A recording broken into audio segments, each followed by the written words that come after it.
아침입니다. 오늘도 하나님의 전에 나온 성도 여러분 사랑하고 축복합니다. 오늘 교회 나오시기가 좀 아마 어려우셨을 거예요. 폭우가 많이 내리고 그래서 불편했음에도 불구하고 오늘도 하나님의 전에 나와 예배자가 된 성도 여러분, 여러분의 삶 속에 하나님의 은혜가 가득하게 되기를 주님의 이름으로 축복합니다. 오늘 본문 말씀은 다윗 생애에 있어서 가장 오점의 사건이 기록된 말씀입니다. 다윗이 범죄했는데요, 밧세바와 동침하게 되고 그리고 그의 남편 우리아를 전쟁터에 내보내서 결국 죽게 합니다. 살인죄를 범했고요, 간음죄를 범하게 됐습니다. 하나님이 10개월 동안 지켜봤어요. 그렇지만 그가 전혀 회개하지 않았습니다.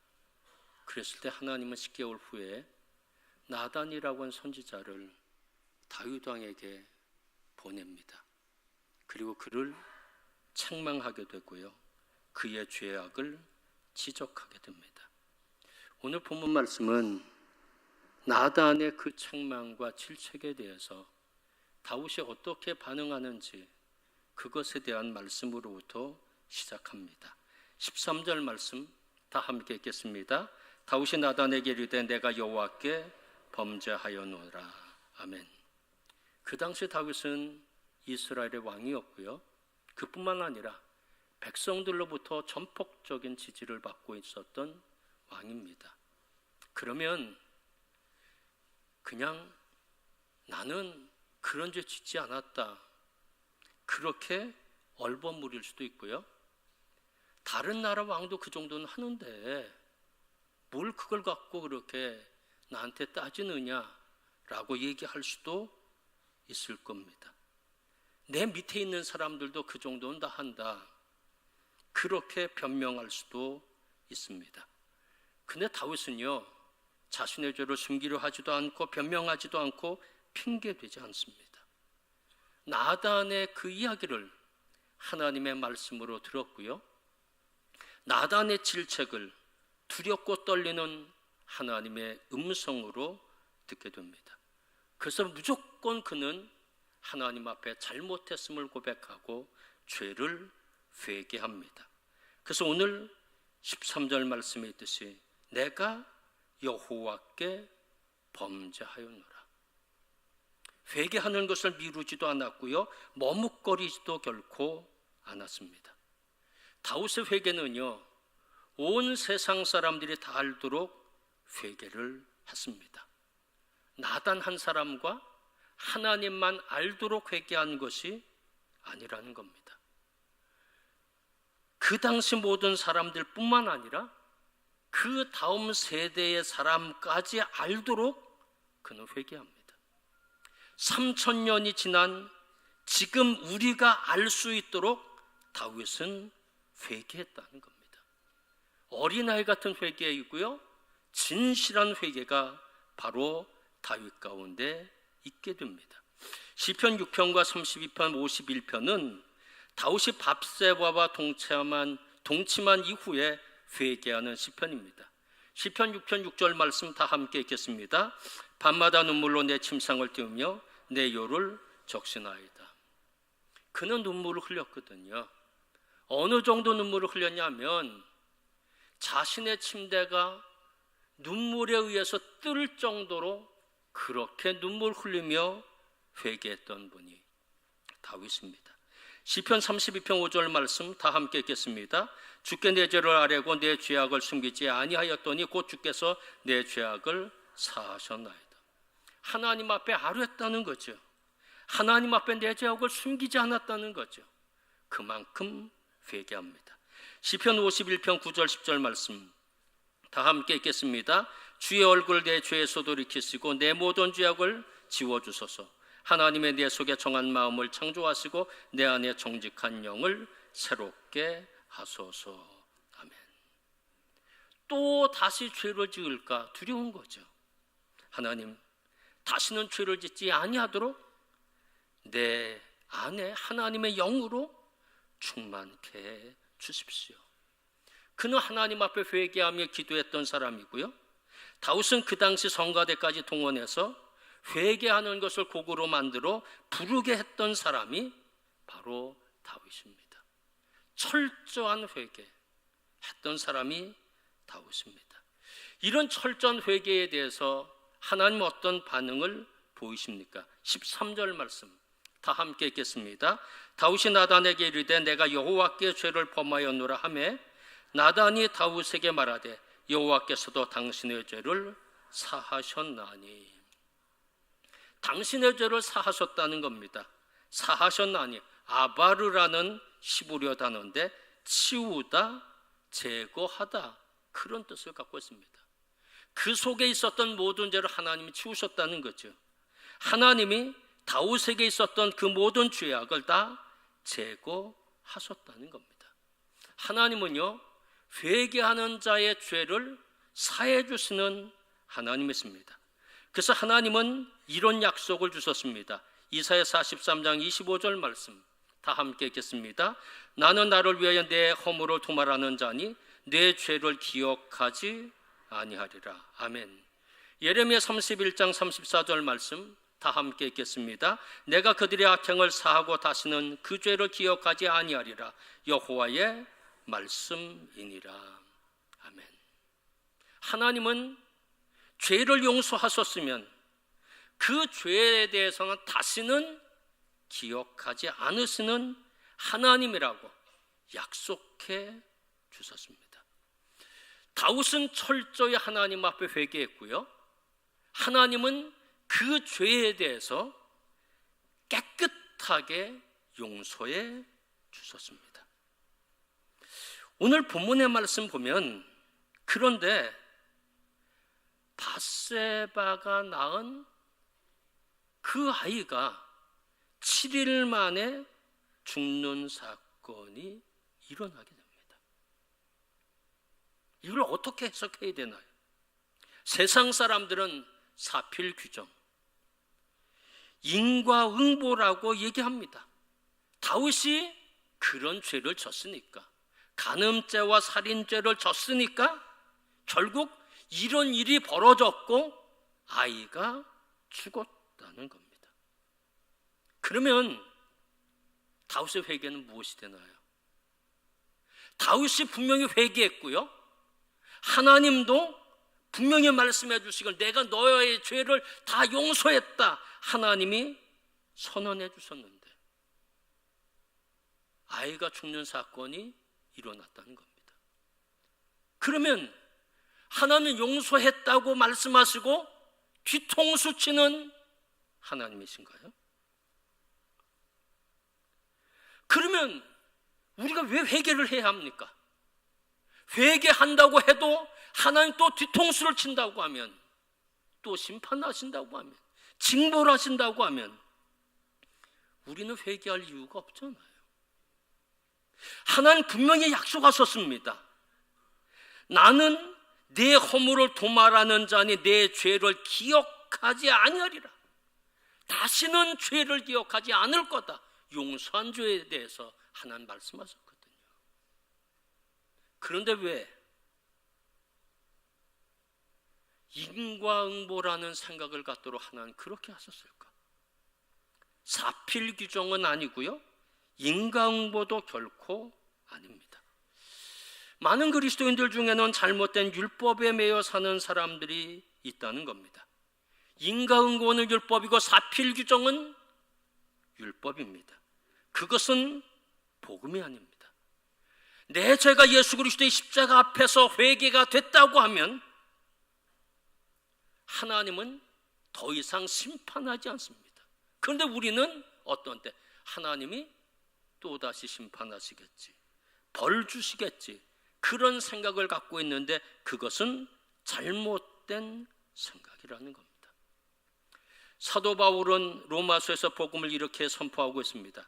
첫사람이 선악과를 따먹었지만 마지막 아담 대신 예수 그리스도께서 죽음을 당하셨다는 겁니다. 첫 번째 아담인 인간들이 죄를 지었지만 마지막 아담 대신 예수 그리스도께서 십자가에 못 박혀서 그 모든 죄의 대가를 받으셨다는 겁니다. 죄는 내가 졌지만 심판은 예수께서 받으셨다는 겁니다. 예수께서 죄의 대가를 십자가에서 몽땅 지셨다는 것입니다. 그리고 십자가에서 해결해 주셨다는 것입니다. 하나님은 공의로우신 하나님이십니다. 십자가라고 하는 것은 하나님의 공의를 표현하는 동시에 하나님의 사랑을 표현합니다. 십자가는 나의 죄가 죽었다고 하는 것을 선언합니다. 십자가는 나의 죄가 이미 심판받았음을 선언하고 있습니다. 십자가는 내가 더 이상 심판받을 필요가 없음을 우리에게 선포하고 있다고 하는 사실입니다. 내가 회개했다면 용서받은 거고요, 회개했다면 하나님은 다시는 내 죄를 기억하지 않는다는 것입니다. 그렇지만 우리의 마음대로 또 죄를 짓는다고 하면 그것은 되지 않습니다. 왜냐하면 예수님을 다시 한번 십자가에 못 박는 것이기 때문입니다. 하나님 왜 우리의 죄를 용서하셨나요? 그 용서하신 까닭은 우리로 하여금 하나님을 닮아 거룩한 삶을 살도록 하시기 위해 하나님은 용서하신 거거든요. 그 용서는 우리로 하여금 하나님께로 나가는, 거룩함으로 나가게 하는 하나님의 은총이라고 하는 것입니다. 그런데도 불구하고 우리가 또 죄를 범하고 또 죄를 범한다고 하는 것은 결국 거룩을 잃어버리는 것이고요, 하나님과의 관계를 파괴시키는 것이고요, 하나님을 슬프게 하는 것이고요, 하나님을 모멸하는 것밖에 되지 않는다는 것입니다. 우리가 두려워해야 할 것은요, 다시 범하는 죄, 그걸 두려워해야 할 것이고요, 죄를 짓고도 회개하지 않는다고 하면 그것에 대한 두려운 마음이 우리들 가운데 있어야 합니다. 오늘 본문에서는 사필 규정은 아니에요. 인과응보도 아니에요. 왜냐하면 분명히 하나님이 그의 죄를 사하셨다, 용서하셨다 선언해 주셨기 때문입니다. 그럼 뭔가요? 왜 사랑하는 아들을 하나님은 데려가셨나요? 하나님은요, 다윗의 죄를 용서해 주셨지만 다윗이 어떤 사람인지 알고 싶었다는 겁니다. 그의 죄, 정말 엄청난 죄이지만 하나님 용서해 주셨어요. 용서는 해 주셨지만 이 다윗이 진짜 어떤 믿음의 사람인지를 하나님은 보고 싶었다는 것입니다. 다르게 표현한다면 사건과 환경과 일 때문에 하나님을 판단하는 사람인지, 아니면 하나님 때문에 사건과 환경과 일을 해석하는 사람인지 하나님 보고 싶었다는 겁니다. 내가 좋은 일이 와지면 하나님 좋은 하나님, 내 사건, 내 일, 내 환경이 어려워지면 하나님 나쁜 하나님, 사건과 환경과 일 때문에 신앙이 뒤집히는 사람인지 아닌지 하나님이 보고 싶었다는 것입니다. 사건과 환경의 일, 어떤 것이 있어도 흔들리지 않는 사람인지, 정말 무례한 사람인지 아니면 신앙의 사람인지 하나님은 보고 싶었다는 겁니다. 다윗은요, 밧세바에게서 난 아들이 사경을 헤맬 때 이 일을 가지고 하나님 앞에 나가게 됩니다. 16절 말씀 다 함께 읽겠습니다. 다윗이 이 아이를 위하여 하나님께 간구하되 다윗이 금식하고 안에 들어가서 밤새도록 땅에 엎드렸으니, 그 아이는 아들이었습니다. 히브리어 성경 보면 아이라는 단어, 합벤이라는 단어를 썼고요. 벤은 아들입니다. 합이라고 한 단어, 그 아들이랍니다. 그 아들이 사경을 헤맬 때 그는 하나님 앞에 간구했습니다. 간구하되, 와에바켓이라는 히브리어 단어입니다. 이 단어는 즉시 계속 계속적으로 간구했다, 기도했다는 의미거든요. 그러니까 그 아이가 아프자마자 그는 즉시 계속해서 하나님 앞에 기도했다는 겁니다. 오늘 성경 보면 그는 7일 동안이나 골방에 들어가서 음식을 먹지 않고 밤새도록 그는 엎드려서 아이를 위해서 기도했다는 겁니다. 그곳에서 나오지 않았습니다. 간절한 치유를 위해서 하나님 앞에 기도했습니다. 결과는 어떻게 됐나요? 아이가 7일 만에 죽었습니다. 신하들 사이에 논란이 일어났습니다. 왕에게 이 소식을 알려야 됩니다. 안 됩니다. 왕이 그 아이를 얼마나 사랑하는지 당신들이 알고 있는데 그 아이가 죽었다고 하면 왕이 어떻게 하겠습니까? 왕이 아마 분노할 겁니다. 왕이 아마도 정사를 그르칠 수 있을 만큼의 그런 감정에 휘말리게 될 겁니다. 다윗은 민감한 사람이었거든요. 신하들이 와서 이야기하지 않았지만 아들이 죽은 것을 알게 됐습니다. 아들이 죽은 것을 들었습니다. 그때 다윗은 어떻게 반응합니까? 20절 말씀 다 함께 읽겠습니다. 다윗이 땅에서 일어나 몸을 씻고 기름을 바르고 의복을 갈아입고 여호와의 전에 들어가서 경배하고 왕궁으로 돌아와 명령하여 음식을 그 앞에 차리게 하고 먹은지라. 아멘. 전혀 예상 밖의 행동을 합니다. 몸을 씻고 기름을 바르고 의복을 갈아입고 하나님의 전에 들어갔다고 합니다. 왜? 하나님 앞에 예배드리기 위해서. 가족이 죽은 것보다 슬픈 것이 없거든요. 부모님이 돌아가셨다면 얼마나 슬플까요? 내 자식이 죽었다고 하면 얼마나 고통스러울까요? 그런데 다윗은요, 음식을 철폐하고 7일 동안 골방에서 나오지 않고 기도했거든요. 내 아이를 살려주십시오. 내 아이를 살려주십시오. 그렇게 기도했어요.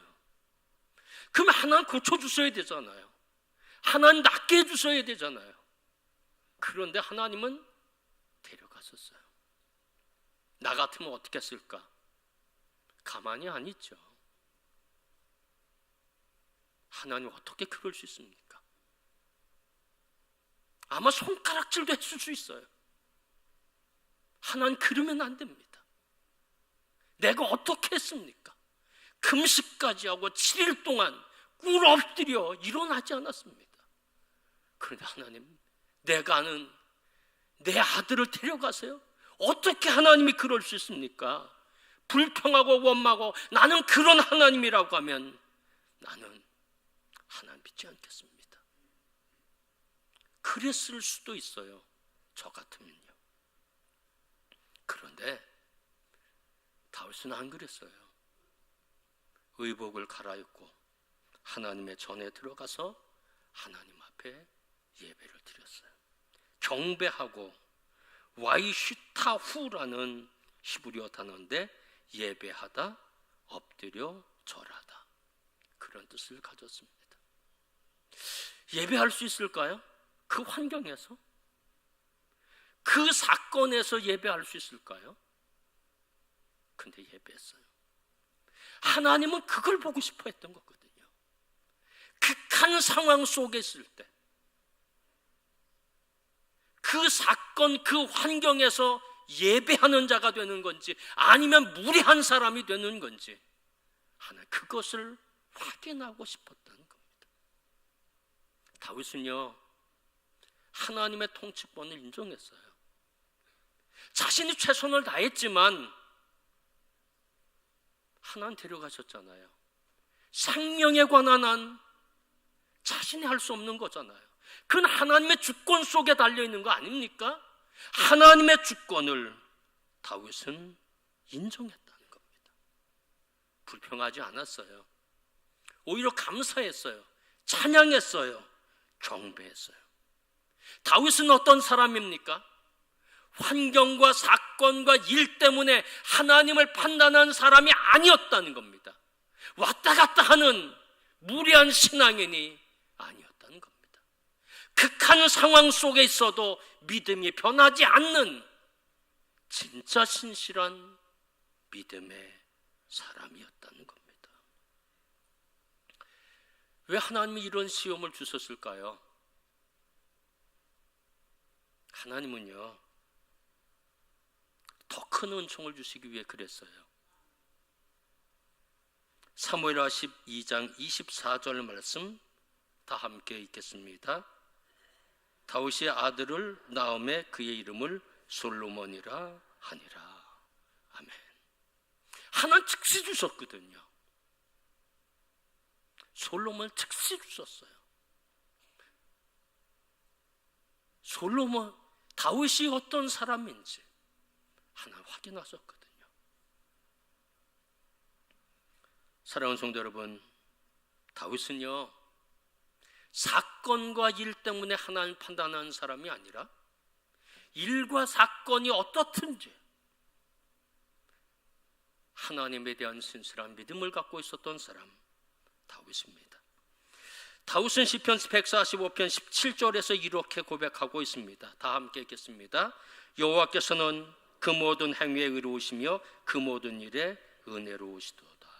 아멘. 하나님의 하시는 일은 어떤 일이라도 불의한 것이 없다는 겁니다. 의롭다는 것입니다. 모든 일에 은혜스러우신 분이 하나님이시라는 겁니다. 이것이 다윗이 갖고 있었던 믿음입니다. 여러분은 어떤 믿음을 갖고 있나요? 좀 힘들고 어려우면 하나님에 대해서 불평하고 원망하고, 조금 환경이 좋지 않으면 오늘은 예배하는 것을 쉬고, 조금 편하고 잘 되면 하나님 너무 잘해주시네, 감사합니다, 그런 마음 갖고 무례한 신앙인이 아닌가요? 적어도 믿는 사람이라고 하는데, 신앙인이라고 하는데 오락가락하고 왔다 갔다 하고 뒤죽박죽하고 그런 무례한 신앙의 모습이 혹시 우리에게 있지는 않습니까? 다윗은 안 그랬다는 겁니다. 하나님을 아는 사람이었어요. 하나님을 아는 사람이었기 때문에 어떤 환경, 어떤 사건, 어떤 일이 있어도 뒤집히지 않았어요. 하나님 모든 일에 은혜로우신 분이기 때문에 사랑하는 자식을 데려가도 불평하고 원망하지 않고 하나님을 경배했던 분, 다윗입니다. 여러분, 이런 사람이 되고 싶지 않습니까? 이런 신앙인이 되어야죠. 하나님 원하시는 것이기 때문에. 하나님 우리에게 이 믿음을 요구하고 계십니다. 바라기는 하나님의 도우심과 은혜 속에서 하나님의 깊이 알아감으로 어떤 환경 속에서도 어떤 사건 속에서도 굳굳하게 믿음을 지켜나가는 성도 여러분이 다 되시기를 주님의 이름으로 축원합니다. 기도하겠습니다.